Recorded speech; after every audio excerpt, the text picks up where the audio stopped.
July 4, 1946. Biskupia Górka Hill, Gdansk. 11 wooden gallows stand against the sky. Heavy military trucks reverse toward the platforms. The engines idle. The smell of diesel exhaust fills the humid air. Among the condemned stands Ewa Paradies. She is 25 years old.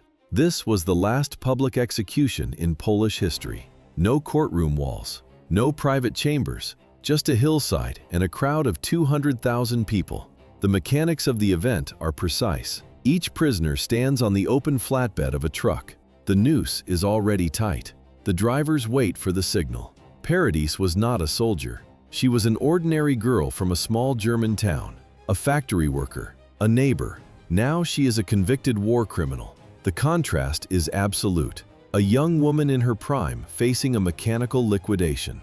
She had stripped prisoners naked in sub-zero temperatures. She had beaten them until their lungs failed. Now, the system she served has collapsed into this single moment of high-tension physics.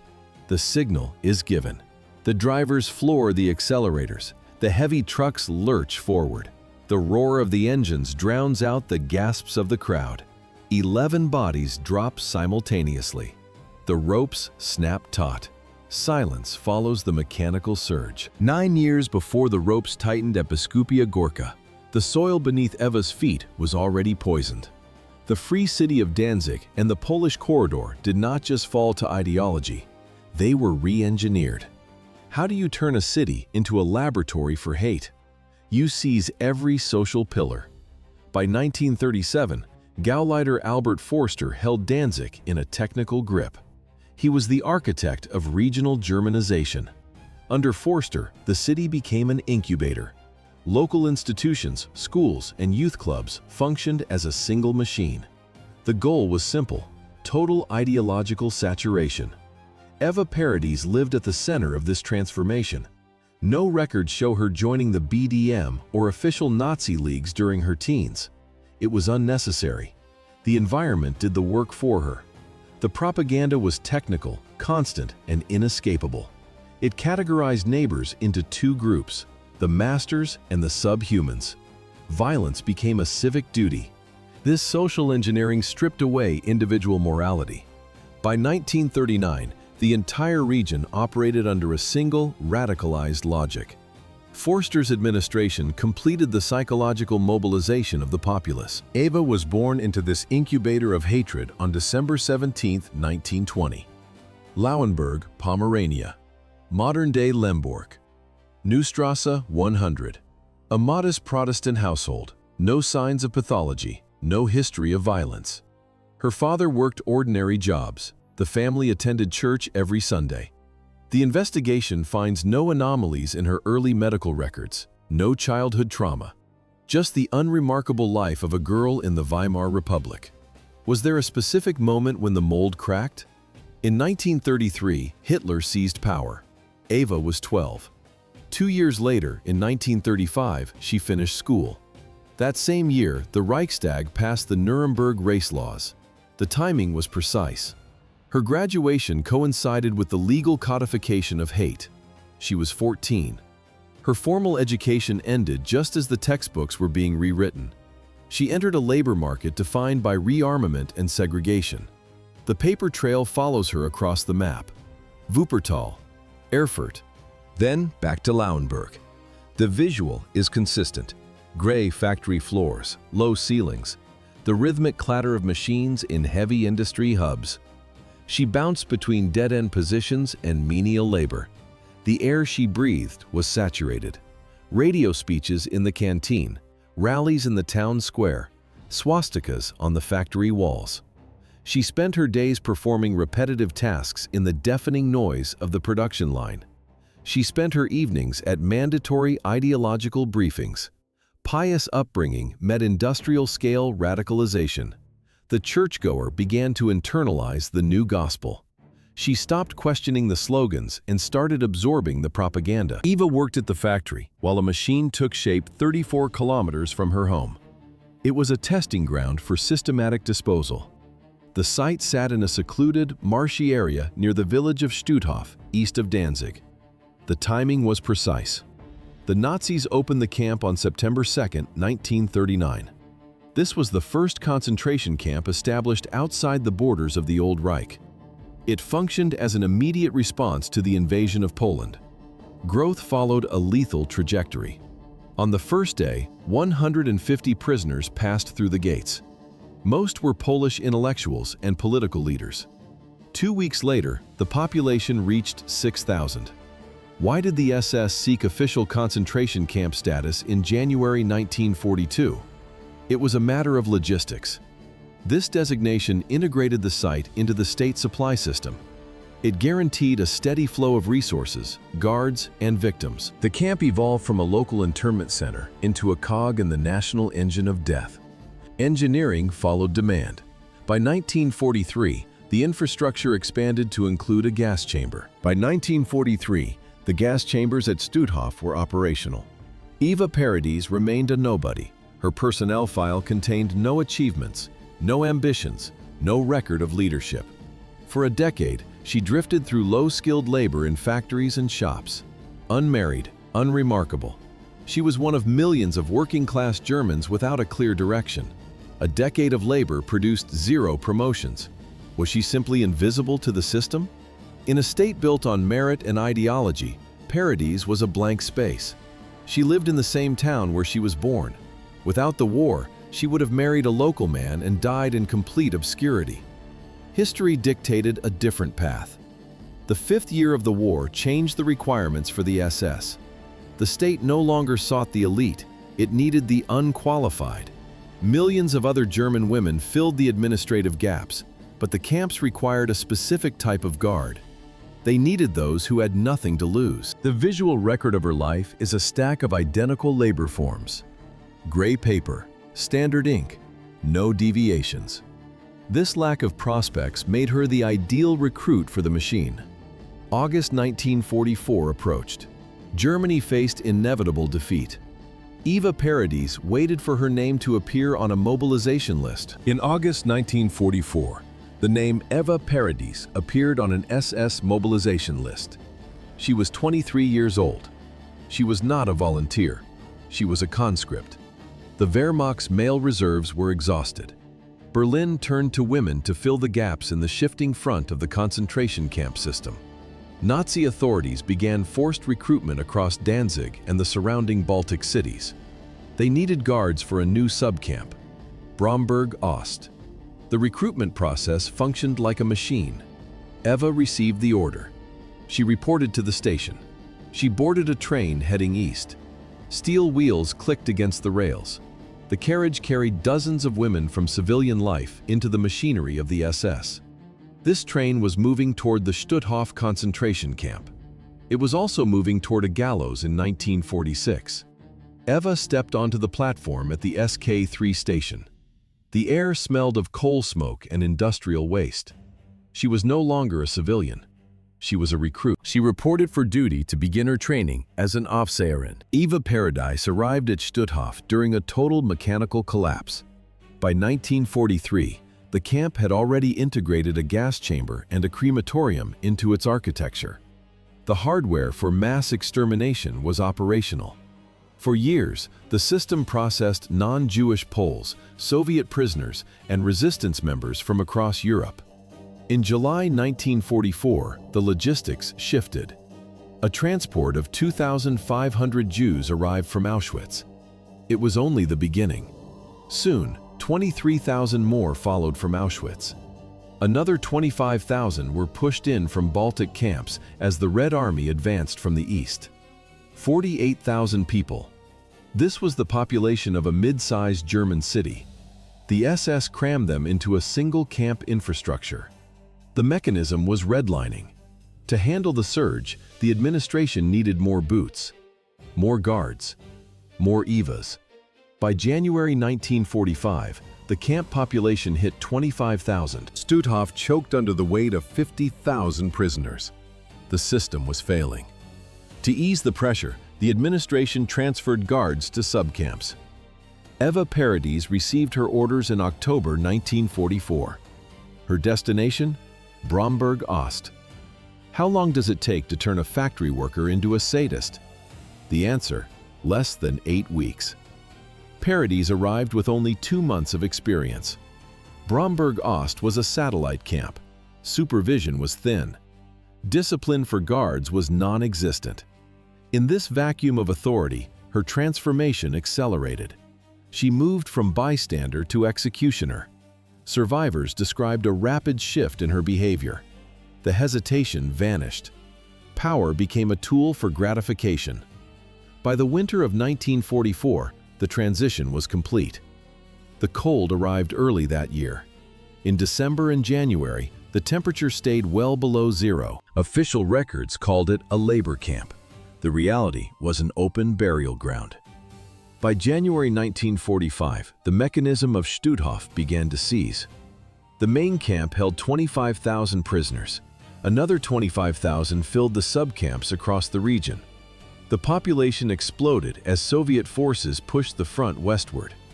How many died every 24 hours? The answer, 250. Typhus struck first in the winter of 1942. It returned in 1944. Starvation and the Baltic frost finished those the fever missed. In January 1945, the system hit its limit. 250 corpses a day, 7,500 a month. The crematorium ovens could not keep up. The math of disposal failed. Guards moved the process outside. They built a massive pyre in the new camp. The technology was primitive but effective. First, a layer of logs. Then, a layer of human bodies. They soaked the wood in heavy fuel oil. The fire burned day and night. The smell of burning human fat rose from the pits. It did not dissipate.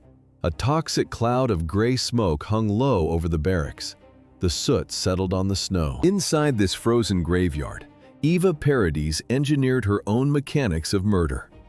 The winter of 1944 offered a new tool for the 24-year-old overseer. The temperature fluctuated between freezing and sub-zero. Paradies selected a single group of women. They stood in the slush, weakened by typhus and starvation. Their thin rags were the only barrier against the wind. Paradies arrived in a custom-tailored SS uniform.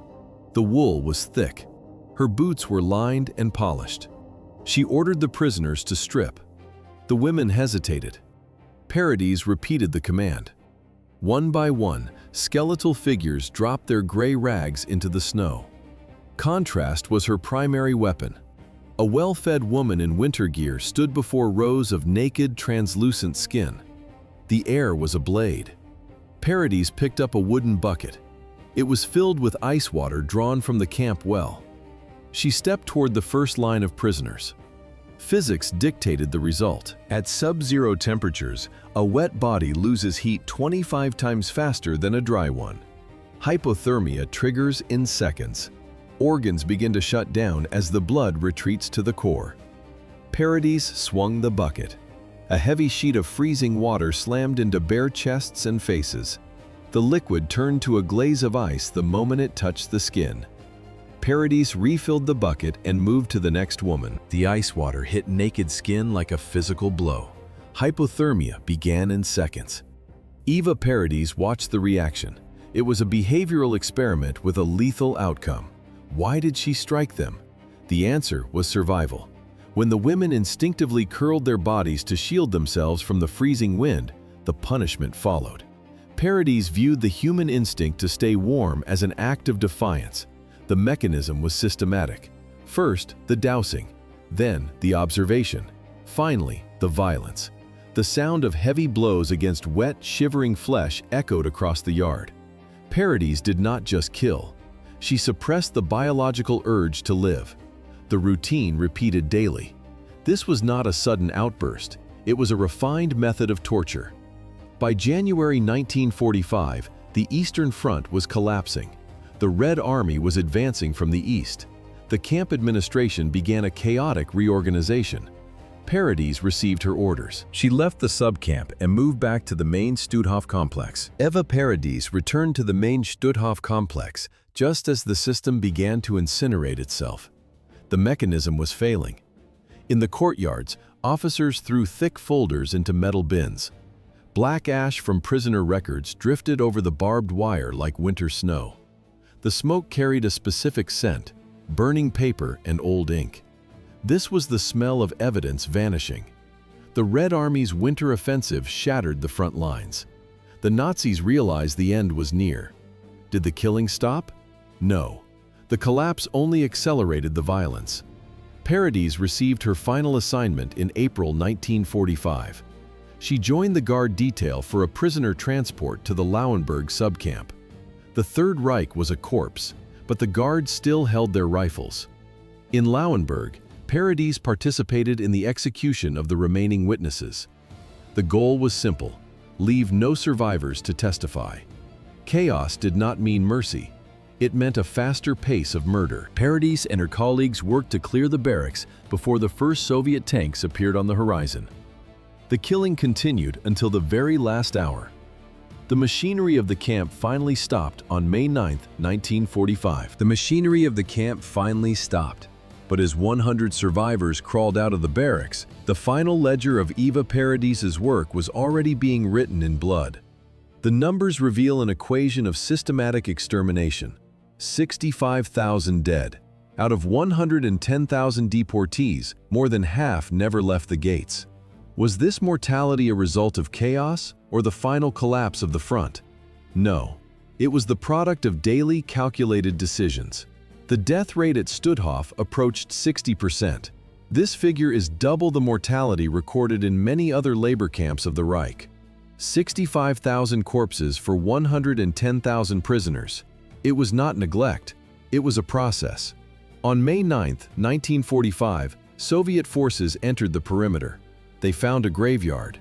While the survivors sought bread, the authorities began the hunt for those who had fled. Polish and Soviet investigators moved to track down every guard who had disappeared into the crumbling Reich. The hunt intensified in May 1945. Polish officers traced Ewa Paradies to her hometown of Lauenburg. She lived among civilians. She expected anonymity. The arrest ended the illusion. Police transferred Paradies to Gdansk to await the judicial process. This was no standard criminal proceeding. The Special Criminal Court operated under a dual mandate from Poland and the Soviet Union. Law and military necessity merged into a single mechanism. The first Stutthof trial opened on April 25, 1946. 13 defendants occupied the dock. The lineup represented every level of the camp hierarchy. Commandant Johann Pauls stood at the center. Around him sat 5 female SS guards and 6 male capos. These prisoners had traded the lives of their peers for authority. Paradies sat among them. The youngest of the female guards was 25 years old. Jenny Wanda Barkman sat at the end of the bench. She was 24 years old. The press called her the beautiful specter. Her face remained calm. It was the face of an angel. Beneath the surface lay systematic cruelty. Who occupied the dock? 5 women in their early 20s. They should have been clerks. They should have been nursing children. Instead, they represented a generation forged by the Hitler Youth. This was not a collection of outliers. It was a technical cross-section of a regime. Wanda Klaff was 24. She was proud of her efficiency. During interrogations, she stated she was intelligent and devoted. She claimed to strike at least 2 prisoners every day. Next to her sat Elizabeth Becker, aged 22. Then Gerda Steinhoff. At 24, she held the rank of Oberaufseherin. A metal pin glinted on her civilian blouse. It was the Iron Cross. She received the military decoration for her service in the camps. The court opened the dossiers. These women had come of age under the swastika. Their average age was 23. They were the perfect instruments of the system. The mechanism of justice began its 5-week grind. Survivors from Stutthof took the stand. They spoke of cold water and iron. They detailed the precise methods of the guards. The indictment moved from general brutality to a specific legal charge. It was Article 1, Crimes Against Humanity. The indictment for crimes against humanity rested on more than just words. It required proof of systematic cruelty. A witness stepped to the stand. She described the freezing wind of the camp.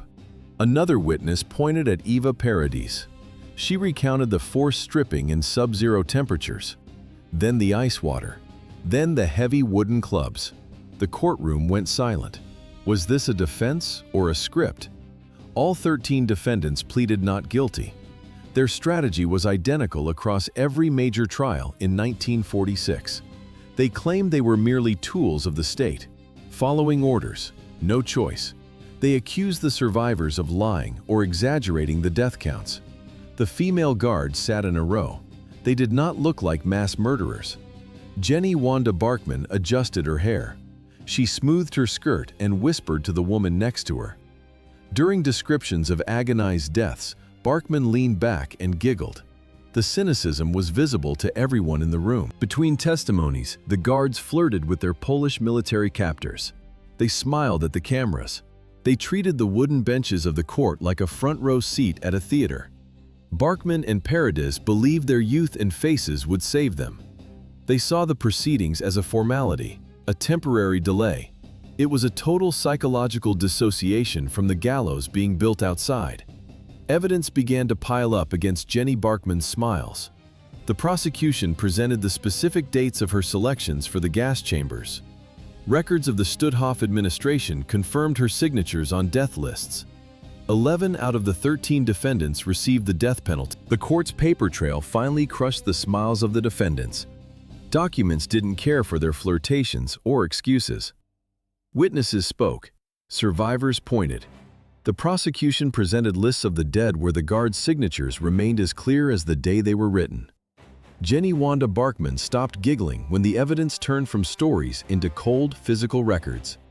The administrative machinery of Stutthof was now working against its own creators.